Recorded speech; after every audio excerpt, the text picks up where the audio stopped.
సమానవేతనం ఇవ్వండి, చట్టాలను ఉల్లంఘించవద్దు, కాంట్రాక్టుల చట్టాన్ని క్లియర్ గా మీరు అమలు చేయాలా.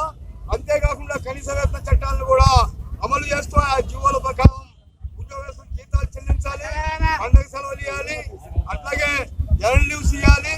ఈఎస్ఐ ప్రావిడెంట్ ఫండ్ ఆ డబ్బులు కట్ చేస్తూ కాంట్రాక్టర్స్ సంబంధించిన డిపార్ట్మెంట్లలో జమ చేయకుండా వాళ్ళు ఇష్టానుసారంగా వ్యవస్థ ఉన్నారు. ఆ పద్ధతిలో కాకుండా ఆయా డబ్బులు కట్టాలన్నటువంటి కాంట్రాక్టర్లని చట్ట ప్రకారం జైల్లో పెట్టి శిక్షించాలని చెప్పి ఈ సందర్భంగా మేము డిమాండ్ చేస్తా ఉన్నాం.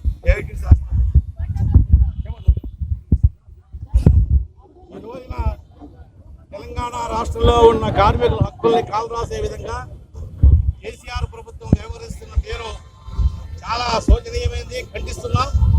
కార్మికులతో పెట్టుకుంటే గతంలో ప్రభుత్వాలు ఏదైతే ఎంత దారుణంగా పడిపోయినాయో అదే విధంగా కేసీఆర్ ప్రభుత్వం కూడా పడిపోవడానికి తప్పదని ఈ రోజున ఈ ధర్నా కార్యక్రమం ద్వారా హెచ్చరిక చేయదలుచుకున్నాం.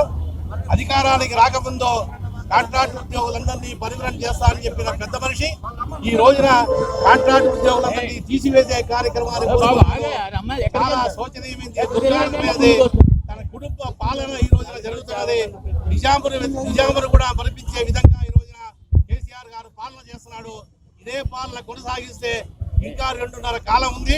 ఈ రోజు 2.5 సంవత్సరాలుగా ఆయన ఇదే పనిగా వ్యవహరిస్తే ఆయన ప్రభుత్వానికి ఈ రోజున పడగొట్టే విధంగా ఈ రోజు జరుగుతున్న కార్యక్రమం తుది మెట్టు, మొదటి మెట్టు. ఈ రోజు నుంచి పోరాటం మొదలవుతుంది. రానున్న కాలంలో అన్ని రంగాల కార్మికుల్ని, ప్రజల్ని కూడగట్టుకొని హక్కులను సాధించేదాకా